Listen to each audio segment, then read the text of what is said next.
My name is Lily, and I am 49 years old. I have been working as an office clerk at a nearby factory for many years. Until just recently, I lived with my husband Toby, my mother-in-law Kim, and our only daughter Ellie at my in-laws' house. My married life lasted for 28 years, which I think is quite a long time. However, just recently, I put an end to that married life. Yes, I got divorced. It's what they call a late-life divorce. Some people around me were surprised, while others said it couldn't be helped. My married life began when I was 20 years old and had an arranged meeting with my husband. At that time, I had graduated from a local commercial high school and was working as a clerical assistant at the factory where I still work today. It was my father's friend who brought up the idea of the arranged meeting with my husband-to-be. We have a son around your age in our family. Would you like to meet him? He works as a civil servant at the city hall. My mother supported the idea, saying, "A civil servant for a husband? That's a great opportunity for you. Please consider it." My then-husband gave off the impression of being serious and somewhat nervous. "Nice to meet you. I'm Toby." During our first encounter, he seemed quite tense and didn't initiate much conversation. "What kind of work do you do at the city hall? And what are your hobbies?" He responded to my questions politely. "I work in the Citizen Services Division at the City Hall, mainly handling tasks like issuing resident certificates and working at the service counter. My hobby is fishing, and I often go to the river with my friends on weekends." It felt like I had become an interviewer. However, I thought that with someone as earnest as him, I could build a reassuring home. After the arranged meeting, it was my husband who proposed to start dating. During our courtship, he remained as serious and quiet as ever. However, gradually he began to talk a bit about his hobby of fishing, and I thought maybe he was slowly opening up to me. About a year after the arranged meeting, we got married.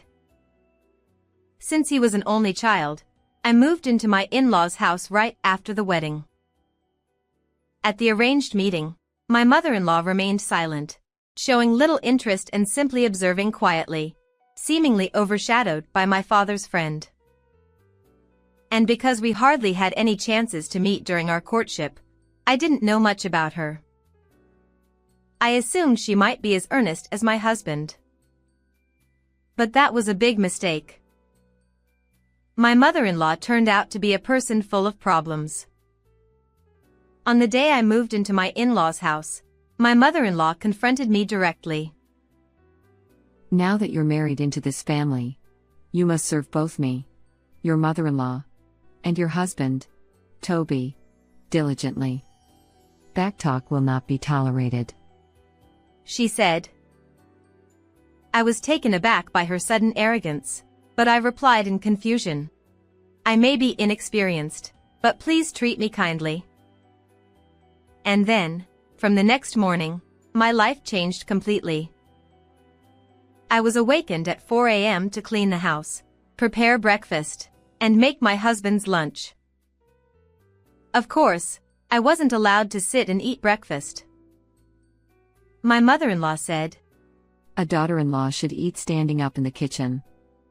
So, I stood in a corner of the kitchen and ate my breakfast. Naturally, I was responsible for all the cleaning up as well. What surprised me was that my mother-in-law was helping my husband with his morning preparations entirely. She would wake him up, bring a basin of water to his bedside, and say, "Wash your face with this and wake up." Furthermore, she would also choose and dress him in his outfit for the day. Watching my husband, dressed in the clothes she had picked out, my mother-in-law would smile with satisfaction, and my husband had a look on his face as if to say it was only natural. In addition, when I saw my husband being helped into his shoes before leaving for work, I was left speechless. I couldn't help but wonder if it was necessary for her to go that far. However, my mother-in-law, with hostility plain to see, said, I'll take care of my child. So stay away. My husband seemed to think it was only natural for his mother to take care of him. He didn't utter a word of thanks to his mother, making me wonder if he had no gratitude towards his own mother. But more than that, my mother-in-law's actions were shocking, and I realized that the future ahead would not be bright. Besides, my husband showed little interest in me. While his busy job played a role, he prioritized his hobbies on weekends. Let's go shopping together sometime, I would suggest, but he would respond, I'd rather go fishing, so go by yourself. Even when I persisted, saying, I want to go with you, he would coldly brush me off, saying, There's no need for that. The only occasions he would accompany me were those where it would be awkward if we didn't attend together, such as family gatherings or weddings and funerals of relatives or friends. I asked him, Why did you marry me? Relatives around me were saying you're getting to that age where you should get married. But I didn't want to bother finding a partner myself, and a marriage proposal came along, so I married you. He said such things outright. What's that supposed to mean? You didn't like me? Not particularly. I neither like nor dislike you. Those words shattered me, and I broke down in tears. I was devastated by my husband's words. My hardships continued further. While my mother-in-law treated my husband with great care, she was extremely harsh towards me. You're such a useless wife. No matter what you do. It became her constant refrain. Once, when I came home late due to overtime and quickly made dinner using curry mix, my mother-in-law said, I won't let my child eat such lazy cooking. And threw it away in the trash. There wasn't a day without complaints about the taste of the dishes being too strong or too weak. Even my husband's lunchbox was only allowed to contain the side dishes made that day. All the prepared side dishes for storage were thrown away. My mother-in-law found fault with every aspect of cleaning and laundry as well. She ordered me to polish the entrance floor every day, and just after I had finished, she would stomp on it with her dirty muddy shoes, saying, It's still dirty. When I did the laundry, she would complain, The scent of this fabric softener is distasteful. Wash it again because it smells bad. And she made me redo the laundry that I had just hung up. That alone would have been bearable since it stayed within our home. However, my mother-in-law had a bad habit. It was compulsive lying. She would spread lies about me to neighbors and relatives. Lies like I was neglecting household chores, mistreating my husband, or bullying my mother-in-law every day. She would tell these lies as if they were true, sometimes shedding tears, saying, My daughter-in-law. So everyone believed them wholeheartedly. You should be more respectful to your mother-in-law. She's the one who raised your husband, after all. How many times did I hear such things from neighbors and relatives? As I was contemplating divorce, I found out I was pregnant. I thought that once the child was born, my husband would change. Even if he didn't care about me, he would surely dote on his own child. And perhaps, through the grandchild, my relationship with my mother-in-law could improve. At that time, that's what I hoped for, but it turned out to be a huge mistake. They had both hoped for a boy. During childbirth, they were present at the hospital. But when they heard the gender of the newborn, they quickly left without even looking at the child's face. What? A girl. I still remember my husband's words as if it were yesterday. A girl. My mother-in-law also sighed with a disappointed expression on her face. I named our daughter Ellie, a name I had chosen. They had only considered names for boys.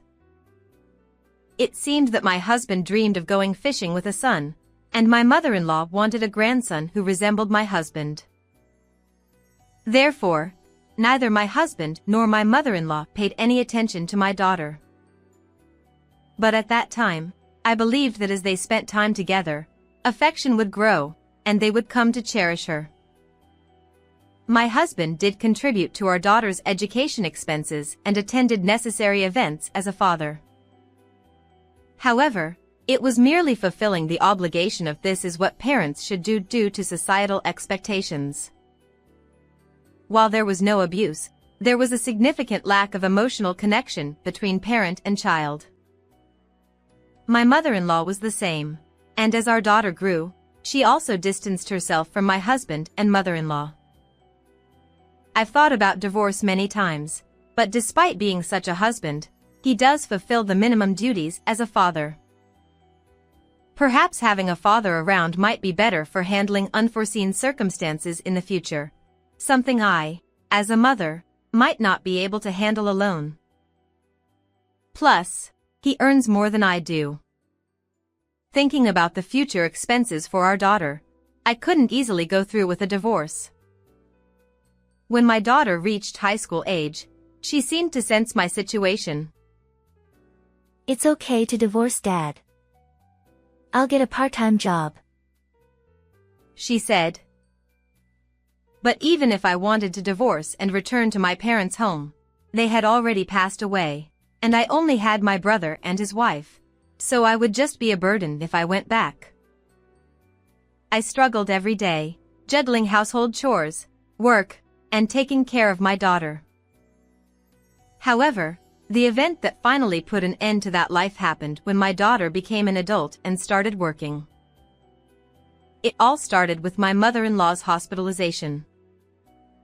On a bitterly cold winter day, she went out for her usual early morning walk and slipped on the frozen road, falling down.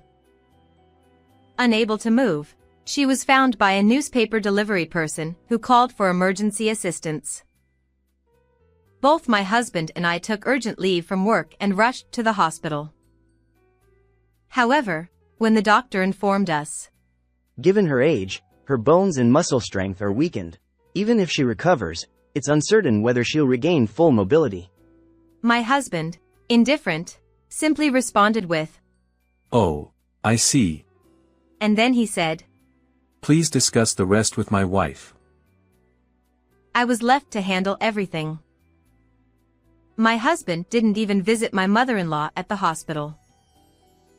On weekends, he continued to indulge in his hobby of fishing as usual. Every day after work, I would stop by her hospital room, bringing her laundry and taking care of her needs.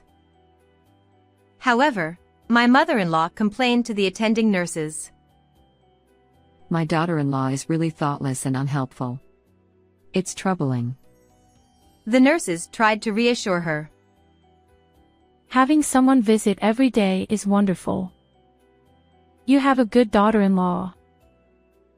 But my mother-in-law continued with her complaints. That woman only puts on a good face in front of others. She always bullied me. It was really tough. And she continued to spread lies. To make matters worse, she blamed me for my husband not coming to visit her. My mother-in-law berated me, saying, "It's because you're filling his head with nonsense that my son isn't coming. You're truly a terrible daughter-in-law." Unable to admit that he was off fishing while neglecting his mother, I could only try to cover it up by saying, "He's very busy." As the doctor predicted, my mother-in-law's broken bones were taking a long time to heal. With a severe flu epidemic spreading in the community, signs of the outbreak were beginning to show even within the hospital. Amidst this situation, my mother-in-law contracted the flu, causing a high fever.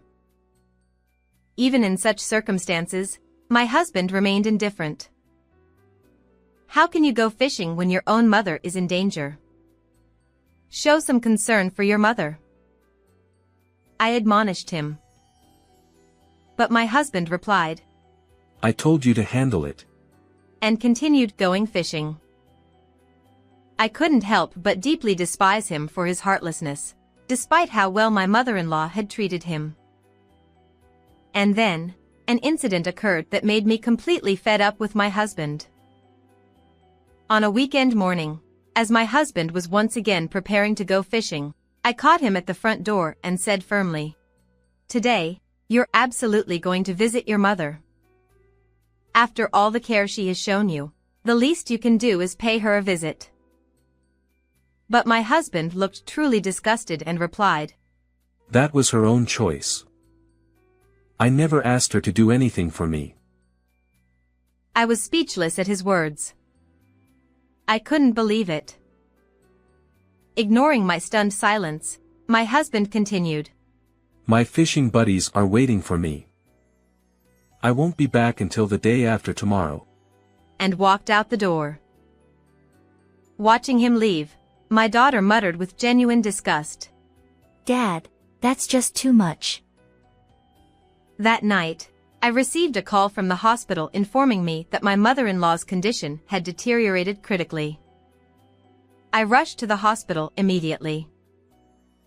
By the time I arrived, my mother-in-law had already been transferred to the intensive care unit and was wearing an oxygen mask. It seemed she had developed pneumonia as well. The doctor said, Tonight may be critical. Naturally, I tried contacting my husband right away, but he ignored my messages on WhatsApp, didn't pick up my calls, and didn't respond to my emails. I felt deeply disgusted with my husband and questioned why I should continue running around for my mother-in-law, who had treated me so poorly. Why should I be the one to be by her side in her final moments? Shouldn't that be the duty of her own son, my husband? After all, I hadn't received any kindness from my mother-in-law. Despite his mother being critically ill, my husband prioritizes his own leisure activities. Why should I exhaust myself for people like them? I've had enough. Those thoughts crossed my mind. Well then, I'll excuse myself. What? I left the office, leaving behind a bewildered doctor. It's better for my husband to be here than me, so I'll go home. With that, I quickly left the hospital. When I arrived home, my daughter, with a worried look on her face, was waiting for me. How did it go? She asked. Tonight might be critical, but I didn't want to take care of that person, so I came back. Hearing this, my daughter responded, I understand. So, what are you going to do now? I'm going to divorce your father.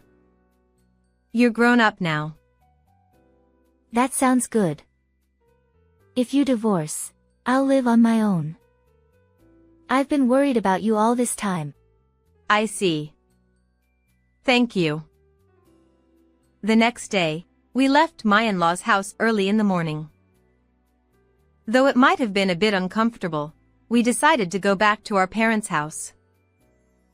When we explained the situation to my brother and his wife, they scolded us, asking why we hadn't told them earlier. A while later, my husband bombarded my phone with calls and WhatsApp messages, but I ignored them and contacted him a few days later. What the hell are you doing? Who knows? My mom's critically ill, and you just left, didn't you? Because of that, I had to rush back from my trip. Well, yeah. She's your mother, so it's only natural for you to take care of her. I told you to take care of her. I never said I would do it. Besides, considering how much she took care of you, wouldn't it be appropriate for you to repay that kindness a bit? With a rather harsh tone, I silenced my husband, but I pressed on. So, How is your mother? She's stabilized, but she's lost a lot of strength, and they say it's going to be difficult for her to move around like before. So, are you considering moving her to a care facility? That costs a lot of money. It's your job to take care of her. I don't care. Huh. My single response seemed to puzzle my husband. I said I don't care. I don't want to be married to someone who is indifferent when others are in trouble. And I have no intention of taking care of a deceitful mother-in-law like yours. So, are you saying you want a divorce? That's right. I'm divorcing you. Ellie agrees with me. Is she really going to abandon her grandmother and father? Huh? You two have been indifferent to Ellie all this time. You've hardly been involved with her, and now you're talking about abandonment? Don't be ridiculous. Toby fell silent again, but soon he spoke up. But you're just a clerk at a small-town factory, right? Won't you struggle financially if we divorce? This time, he mocked my profession and used financial matters as a shield. Oh, don't worry about that. I earn just as much as you do. That's a lie, isn't it? It's not a lie. How long do you think I've been working at that company? I'm already in a managerial position, and I'm going to be promoted to an executive role soon. So, I won't have any financial problems, especially now that Ellie is an adult. I worked at that factory ever since I graduated, juggling household chores and childcare. There were many times when I wanted to quit due to the physical strain, but I couldn't afford to lose my job as it would mean losing income, and I had to consider the worst-case scenario. So, I worked desperately. After over a decade, the company grew from a small local factory to one of the largest in the region, and I found myself promoted to a managerial position. Eventually, I even reached the position of a board member. It's no wonder that my indifferent husband didn't know about it.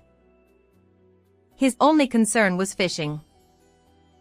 I've already decided to divorce you, so from now on, let's communicate through lawyers. Wait a minute, aren't we a married couple? Let's talk it over. I'm not waiting. After this incident, I've come to realize that you're a selfish person who only thinks about yourself. So, goodbye. I cut off the call despite Toby's attempts to stop me. Afterwards, I proceeded with the divorce through my lawyer. My husband objected to the divorce, saying, Divorce would tarnish my reputation. Besides, my mother needs care. However, since I insisted firmly on getting divorced, he reluctantly signed the divorce papers. Of course, I received adequate compensation and asset distribution. It seems that my ex-husband is ultimately taking care of my former mother-in-law at home. He apparently wanted to place her in a care facility, but she refused and insisted on being cared for by her son at home. However, given his previous indifference towards others, he is unlikely to be capable of the meticulous care required for caregiving, and my former mother-in-law is reportedly being treated roughly by him, leading to a deterioration in their relationship. I heard that there is constant tension and battles between them every day. Just the other day, as I passed by their house, I heard them arguing loudly, and when I asked the neighbors what was going on, they chuckled and said that today was still relatively calm, as they often have intense fights until late at night. My daughter Ellie has started living on her own, and I have also rented an apartment near my workplace. Since pets are allowed in that apartment, I recently started keeping a turtle. Watching the relaxed demeanor of the turtle, I feel like the hectic pace of my life has somehow slowed down. I want to start using my time for myself from now on. With that in mind, I am spending today energetically as well.